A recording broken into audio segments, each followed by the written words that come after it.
Moja najljubša knjiga v otroštvu je bila knjiga Astrid Lindgren Kljukec strehe.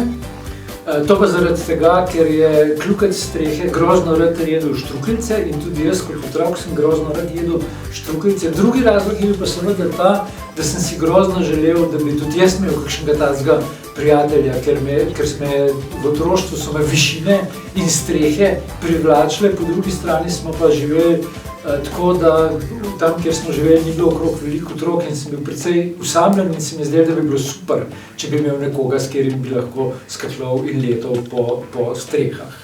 Kar zadeva pa mojo očetovsko bralno izkušnjo je pa tako, da moram priznati, da sem svojih hčeri prebral na glas, mislim, da prva 4 dela Harryja Potterja. In to je bilo tudi malo kaznovalno, zato ker takrat, ko je Harry Potter izšel, sem jaz kot glavni urednik Mladinske knjige to knjigo na predlog urednika Mladinske literature zavrnil z argumentom, da tega noben otrok ne bo bral, ker je prevedel.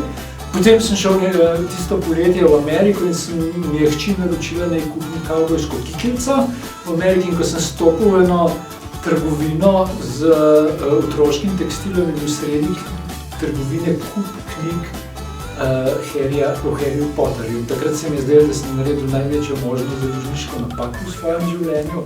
Takoj sem telefoniral v Ljubljano in rekel, kupite hitro pravice za to knjigo, ampak je bilo že prepozno.